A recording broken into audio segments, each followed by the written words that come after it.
नमस्कार दोस्तों, आज हम कॉन्स्टिट्यूएंट असेंबली यानी संविधान सभा के बारे में पढ़ेंगे और उसके बाद प्रियम्बल के बारे में पढ़ेंगे। तो चलिए स्टार्ट करते हैं अपनी क्लास। तो पहला है संविधान सभा। तो first formal demand for constituent assembly made by Swaraj party इन 1934 में। किसके एडवाइस पे? तो एम.एन. राय के एडवाइस में पहली बार फॉर्मल डिमांड कॉन्स्टिट्यूएंट असेंबली को बनाने के लिए स्वराज पार्टी के द्वारा सन 1934 में किया गया। नेक्स्ट है demand for constituent assembly was first accepted by British in August proposal 1940 में।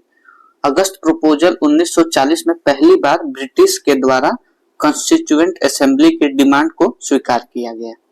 नेक्स्ट है constituent assembly constitute under cabinet mission in 1946।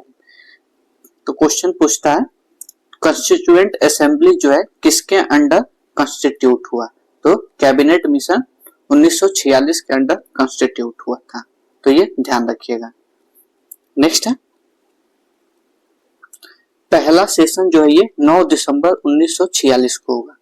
इसमें मुस्लिम लीग पार्टिसिपेट नहीं किए थे। टोटल 207 मेंबर पार्टिसिपेट किए थे। इसी समय सच्चिदानंद सिन्हा जी को परमानेंट मेंबर नहीं बनाया गया था, यानी वो परमानेंट मेंबर नहीं थे।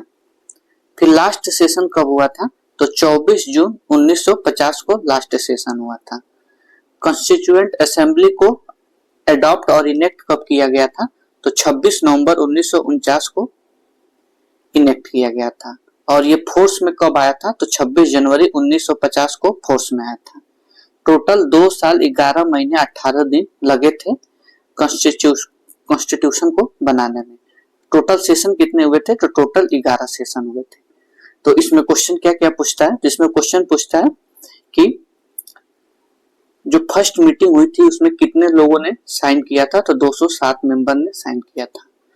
कॉन्स्टिट्यूशनल असेंबली को कब एडॉप्ट किया गया था? तो 26 नवंबर 1949 को एडॉप्ट किया गया था। इसलिए हम लोग 26 नवंबर को कॉन्स्टिट्यूशन डे के नाम से मनाते हैं। और ये कब फोर्स में आया था? तो 26 जनवरी 1950 को ये फोर्स में आया था। ये भी पूछता है टोटल कितने सेशन हुए थे? तो 11 सेशन हुए थे। नेक्स्ट है जो कॉन्स्टिट्यूट असेंबली यानी जो संविधान सभा था वो पार्शियली इलेक्टेड और पार्शियली नॉमिनेटेड था। तो ये ध्यान रखिएगा। क्या था? पार्शियली इलेक्टेड और पार्शियली नॉमिनेटेड था। और कॉन्स्टिट्यूशन असेंबली जो था ये रिजल्ट था इनडायरेक्ट इलेक्शन का रिजल्ट था। इसमें एडल्ट फ्रेंचाइज बेस नहीं था, यानी इसमें हम लोग इसमें एडल्ट फ्रेंचाइज क्या होता है कि जो 18 साल से ऊपर व्यक्ति हैं वो वोटिंग से अपने नेता को चुनते हैं। तो इस टाइम संविधान सभा के समय एडल्ट फ्रेंचाइज बेस नहीं था। क्या था? तो इनडायरेक्ट इलेक्शन था। इसीलिए ये पार्शियली इलेक्टेड और पार्शियली नॉमिनेटेड था।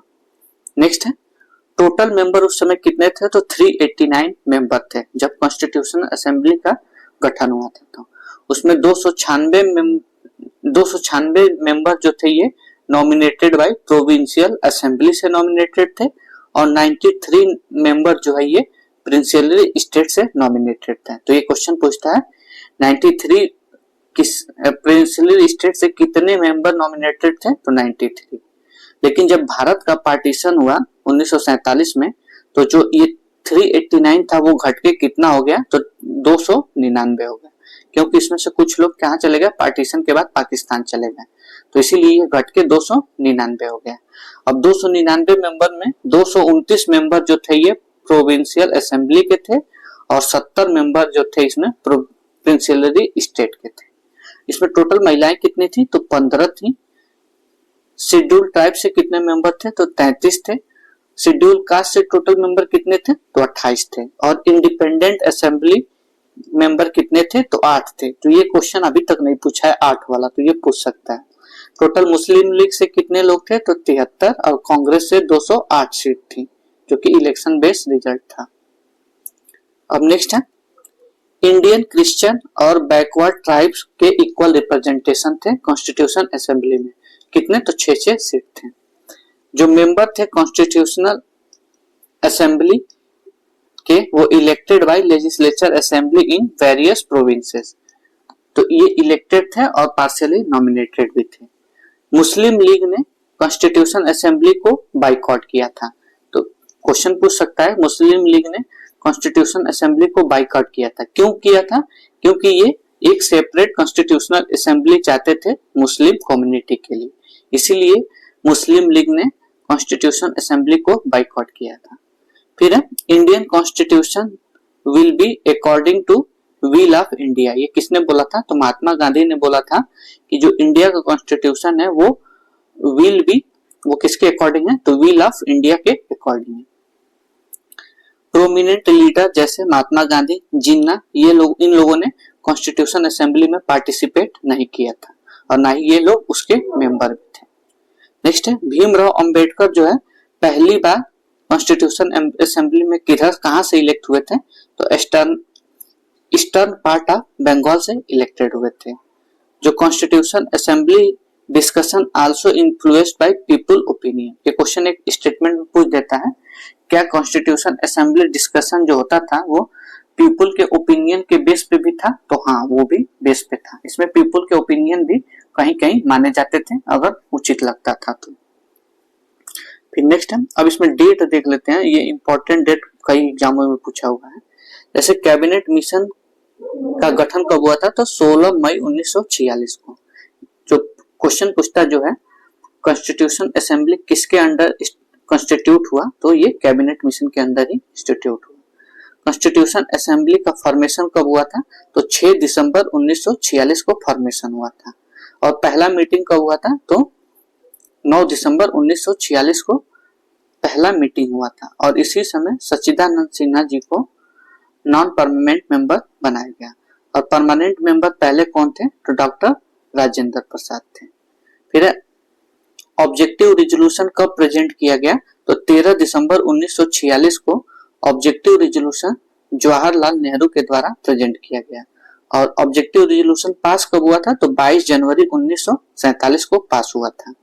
फिर demand for dissolution of constitution assembly bye Muslim league के द्वारा कब किया गया था? तो 29 जनवरी 1946 को किया गया था। फॉर्मेशन ऑफ ड्राफ्टिंग कमेटी, ये 29 अगस्त 1946 को ड्राफ्टिंग कमेटी का फॉर्मेशन हुआ था। किनके द्वारा? तो भीमराव अंबेडकर के द्वारा फॉर्मेशन हुआ था। इसमें टोटल मेंबर 7 थे, भीमराव अंबेडकर जी को देखें। नेक्स्ट है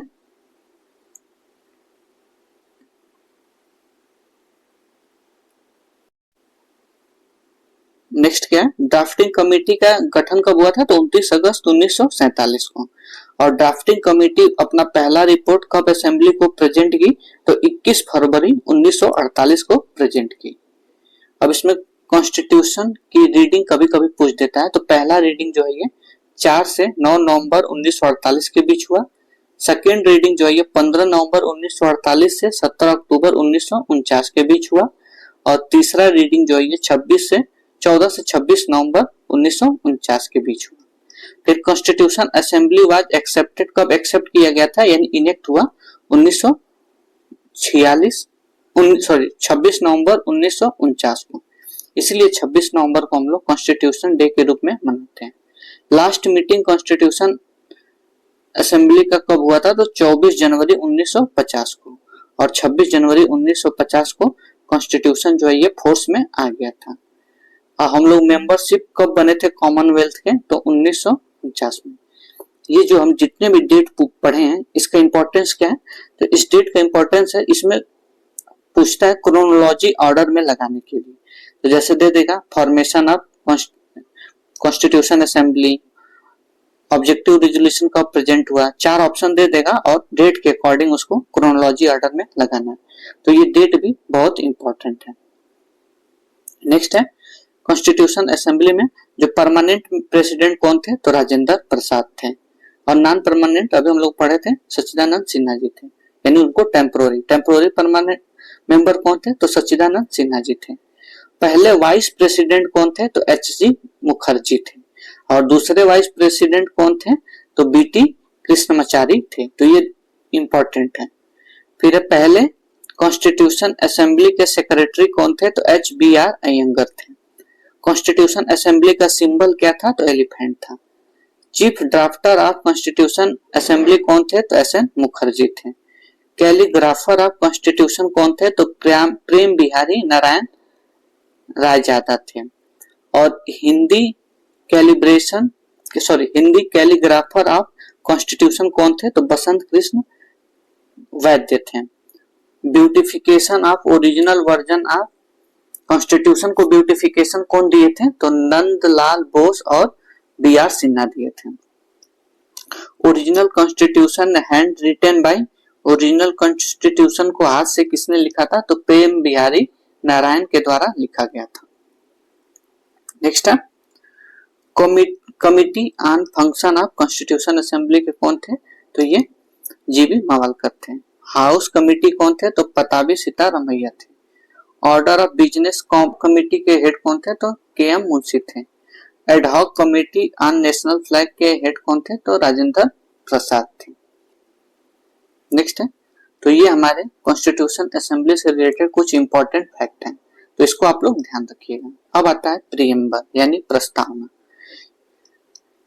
preamble of Indian constitution based on objective resolution. ये क्वेश्चन पूछता है प्रीएम्बल जो है इंडियन कॉन्स्टिट्यूशन का प्रीएम्बल किस पे बेस्ड है? तो ऑब्जेक्टिव रेजोल्यूशन पे है। The preamble was adopted from constitution assembly. तो ये भी क्वेश्चन पूछता है कि प्रीएम्बल हम लोगों ने कहां से अडॉप्ट किया? तो कॉन्स्टिट्यूशन असेंबली से। वी द पीपुल, जो प्रीएम्बल का पहला वर्ड स्टार्ट होता है वी द पीपुल, ये हम लोगों ने कहां से अडॉप्ट किया था? तो यूएन चार्टर से अडॉप्ट किया था।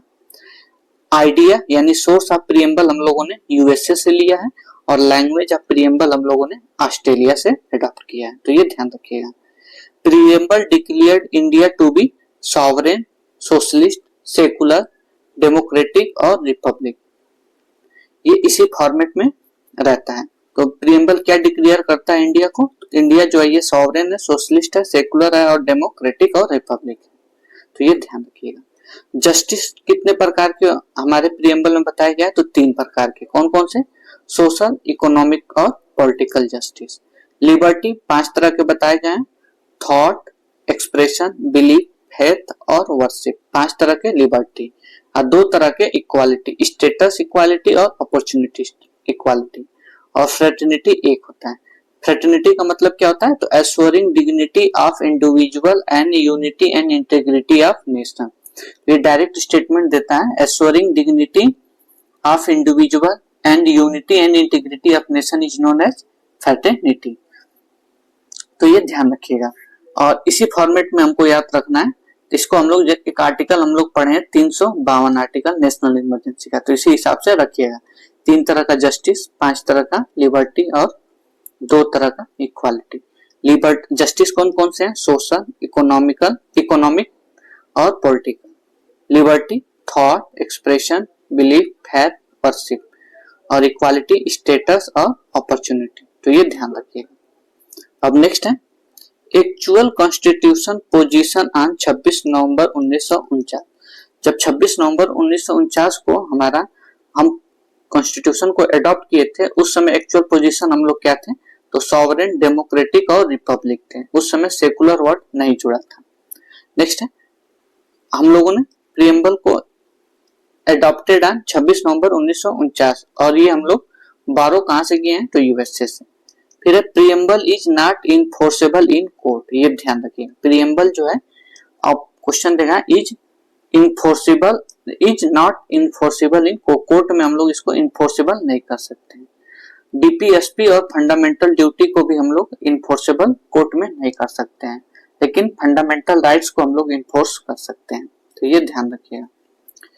फिर है इसमें सोशल, इकोनॉमिक और पॉलिटिकल जस्टिस, जो हम लोग 3 तरह के जस्टिस पढ़े थे, ये हम लोग को कहां से अडॉप्ट किए हैं? तो रसिया से। फिर लिबर्टी, इक्वालिटी और फ्रेटर्निटी हम लोग कहां से लिए हैं? तो ये फ्रांस से लिए हैं, तो ये भी क्वेश्चन पूछता है। नेक्स्ट है बेरूमनी यूनियन केस जो 1960 में हुआ था, उसमें सुप्रीम कोर्ट ने क्या बोला था कि preamble is not a part of constitution. Preamble जो है ये कॉन्स्टिट्यूशन का पार्ट नहीं है। किसमें बोले थे? तो बेरूमनी यूनियन केस में। फिर आया था केशवानंद भारतीय केस 1973 में। इसमें बोला गया प्रीएम्बल जो है ये कॉन्स्टिट्यूशन का पार्ट है और इसी समय प्रीएम्बल को पहली बार अमेंड किया गया था। कौन से कॉन्स्टिट्यूशन अमेंडमेंट से? तो 42वां कॉन्स्टिट्यूशन अमेंडमेंट जो 1976 में हुआ था। किसके रिकमेंडेशन पे? तो सरदार स्वरण सिंह कमेटी के बेसिस पे प्रीएम्बल को पहली बार 42वां संविधान संशोधन से अमेंड किया गया था। कब? 1976 में। और इसमें 3 वर्ड जोड़े गए थे। कौन कौन से? सोशलिस्ट, सेकुलर और इंटीग्रिटी। ये ध्यान रखिएगा। इसलिए जब ऊपर ये क्वेश्चन पूछा था कि जब कॉन्स्टिट्यूशन एडॉप्ट किया गया था 26 नवंबर 1949 को, तो उस समय एक्चुअल पोजीशन क्या थी? तो सॉवरेन थे, डेमोक्रेटिक थे और रिपब्लिक थे। लेकिन 42वां कॉन्स्टिट्यूशन अमेंडमेंट एक्ट से क्या जुड़ गया? 1976 के बाद सोशलिस्ट, सेकुलर और इंटीग्रिटी शब्द भी हमारे प्रीएम्बल में जुड़ गया। फिर है LIC of India case in 1995। इसमें क्या बोला गया था? Preamble is an integral part of constitution. Next है preamble is the soul and key of constitution. ये सुप्रीम कोर्ट ने बोला था। के.एम. मुंशी ने क्या बोला था? Political horoscope of constitution. K M. Munshi के द्वारा प्रीएम्बल को बोला गया था। N. पालखीवाला के द्वारा क्या बोला गया था प्रीएम्बल को? Identity card of constitution. ये प्रीएम्बल को बोला गया था N. पालिखार के द्वारा। Supreme court Kesavananda Bharati case में क्या बोला था? Preamble is key to open mind maker. ये सुप्रीम कोर्ट के द्वारा केशवानंद भारती केस में बोला गया था। अब नेक्स्ट है पंडित ठाकुर ने प्रीएम्बल को क्या बोला था? Preamble is the soul of Indian constitution. ये किसने बोला था? तो पंडित ठाकुर ने बोला था। DS भार्गवा ने बोला था की ऑफ कॉन्स्टिट्यूशन। प्रीएम्बल को की ऑफ कॉन्स्टिट्यूशन किसने बोला था? तो DS भार्गवा ने। अब इसमें एक बार अरेंज करने के लिए आ जाता है करेक्ट सीक्वेंस। तो इसका ट्रिक होता है SSTR JEL है। तो पहला, तो इसमें पहला होता है सॉवरेन, फिर होता है सोशलिस्ट, फिर होता है सेकुलर, फिर होता है, फिर कौन सा होता है? डेमोक्रेटिक, फिर होता है रिपब्लिक, फिर होता है जस्टिस, फिर होता है लिबर्टी, फिर होता है इक्वालिटी, फिर होता है फ्रेटर्निटी। तो ये करेक्ट सीक्वेंस में दिया गया है। किसमें? तो प्रीएम्बल में। पहला क्या था? सॉवरेन, फिर है सोशलिस्ट, फिर है सेकुलर। ये ध्यान रखिएगा। अब इसको याद करने का तरीका क्या है? SSS में कंफ्यूजन हो जाता है। तो पहला क्या है इसमें? सॉवरेन। सॉवरेन पहला है। दूसरा क्या है? सोशलिस्ट है। तीसरा क्या है? तो सेकुलर है। तो इसमें हम लोग अल्फाबेटिक क्रम में जाएंगे। तो आप देखिएगा जो सबसे लास्ट वाला है उसमें S, पहले देखिए S तीनों में कॉमन है, फिर देखिए इसमें E, फिर यहाँ O है, तो O दोनों में कॉमन है, फिर यहाँ V है, यहाँ C है, तो लास्ट में क्या आता है? तो V। तो ये पहले यस है, पहला यस है, फिर C आता है, फिर ये दूसरा यस है, और फिर E उसके बाद आता है, तो ये तीसरा यस है। तो ये ऐसे ध्यान रखिएगा। बाकी democratic, Republic, justice, liberty, equality और फ्रेटर्निटी तो याद ही रहता है। और ये जो होता है जेल, तो इसमें इसको ट्रिक क्या था? तो 3, 5, 2, 3 तरह का जस्टिस होता है, 5 तरह का लिबर्टी होता है, 2 तरह का इक्वालिटी होता है। इसको ध्यान रखिएगा। नेक्स्ट है केसी वियर ने क्या बोला था? India is a quasi federal state. किसके द्वारा बोला गया था? केसी वियर के द्वारा। भीमराव अंबेडकर के द्वारा आर्टिकल 32 को heart and soul of Indian constitution बोला गया था। और इन्होंने कॉन्स्टिट्यूशन को सेक्रेड डॉक्यूमेंट भी बोला था, यानी पवित्र दस्तावेज भी। कॉन्स्टिट्यूशन को किसके द्वारा बोला गया था? तो भीमराव अंबेडकर के द्वारा बोला गया था। ग्रेविनियल ऑस्टिन के द्वारा DPSP को सोल ऑफ कॉन्स्टिट्यूशन बोला गया था। तो इसमें थोड़ा सा ये ध्यान रखिएगा, भीमराव अंबेडकर के द्वारा सोल ऑफ कॉन्स्टिट्यूशन किसको बोला गया था? आर्टिकल 32 को।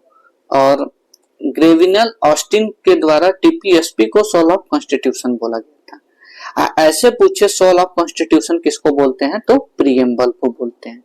जब भीमराव अंबेडकर जोड़ दे तो आर्टिकल 32 को सोल ऑफ कॉन्स्टिट्यूशन बोलते हैं। ग्रेविनियल ऑस्टिन बोले तो DPSP को सोल ऑफ कॉन्स्टिट्यूशन इसने बोला था। नेक्स्ट है sovereign. India is neither dependent और not dominated by any country but it is itself self government governing state, इसी को हम लोग सॉवरेन बोलते हैं। रिपब्लिक किसको बोलते हैं? A form of government where head of state elected by people and their representative rather than heredity.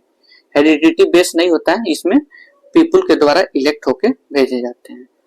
Austin ने क्या बोला था? Constitution assembly was Congress and Congress was India. ये किसके द्वारा बोला गया था? ऑस्टिन के द्वारा बोला गया। Preamble is the part of constitution but has no legal effect independently in other part। तो ये भी important है। Effected मतलब अदर, ये इंडिपेंडेंट अदर जो पार्ट होते हैं कॉन्स्टिट्यूशन में उसको ये इफेक्ट नहीं करता है प्रीएम्बल। केशवानंद भारती केस में क्या बोला गया था कि पार्लियामेंट के पास राइट है फंडामेंटल राइट्स को क्या करने के लिए? अमेंड करने के लिए। फिर है word socialism was not added in preamble of original constitution. क्यों नहीं प्रीएम्बल, क्यों नहीं? जो जब ओरिजिनल कॉन्स्टिट्यूशन जब था, जब हम इनेक्ट किए थे 26 नवंबर 1949 को, तो उसमें सोशलिस्ट वर्ड नहीं जोड़ा गया। क्यों नहीं जोड़ा गया था? तो इसका ये रीजन था कि भीमराव अंबेडकर जो थे ये अपोज करते थे to declare India social economic and structure in constitution. इसीलिए उस समय सोशलिज्म को 26 नवंबर 1950 में जब मतलब अडॉप्ट किया गया कॉन्स्टिट्यूशन, तो ये वर्ड नहीं जोड़ा गया था क्योंकि भीमराव अंबेडकर इसका अपोज करते थे। तो ये ध्यान रखिएगा, इसीलिए इसको कब जोड़ा गया था? तो 42वां कॉन्स्टिट्यूशन अमेंडमेंट हुआ था 1976 में, केशवानंद भारती केस में सोशलिज्म वर्ड जोड़ा गया था। ठीक है।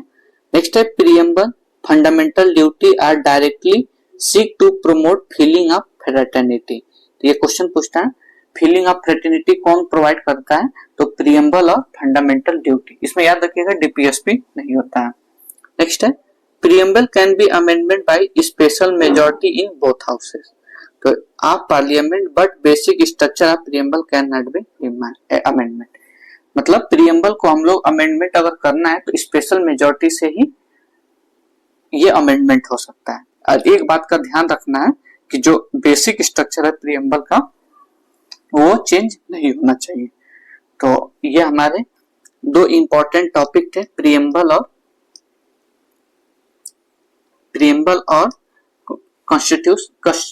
संविधान सभा कॉन्स्टिट्यूशनल असेंबली के बारे में हम लोगों ने पढ़ा। तो अब हम देख लेते हैं कि हमारे जो कॉन्स्टिट्यूशन में प्रीएम्बल में क्या क्या एग्जैक्ट वर्ड लिखा है। तो पहला है we the people of India. तो इसमें हम लोगों ने पढ़ा था वी द पीपुल हम लोगों ने कहां से लिया था? तो यूएन चार्टर से लिया था। Having solemnly resolved to constitute India into sovereign, socialist, secular, democratic republic and to secure to its all citizen क्या सिक्योर करने के लिए? तो जस्टिस। कितने तरह के? तो 3 तरह के। कौन कौन से? सोशल, इकोनॉमिक और पॉलिटिकल। फिर है लिबर्टी। कितने तरह के? 5 तरह के। थॉट, एक्सप्रेशन, बिलीफ, फेथ और वर्शिप। कितने तरह की इक्वालिटी? तो 2 तरह के। Equality of status and opportunity and to promote among them to all. फिर था क्या? फ्रेटर्निटी। फ्रेटर्निटी क्या था? हम लोगों ने पढ़ा था assuring the dignity of individual and unity and integrity of the nation.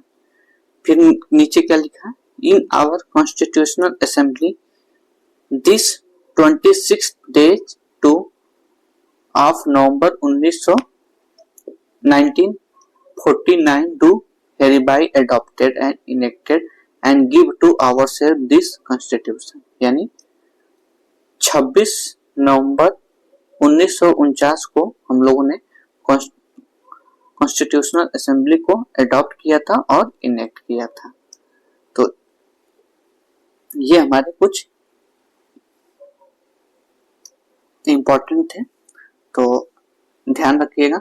हम लोगों ने 2 महत्वपूर्ण इंपॉर्टेंट टॉपिक किए, प्रीएम्बल और कॉन्स्टिट्यूशनल असेंबली। ऐसे ही मेरे साथ जुड़कर तैयारी करने के लिए मेरे चैनल को सब्सक्राइब करें, शेयर करें और लाइक करें। धन्यवाद।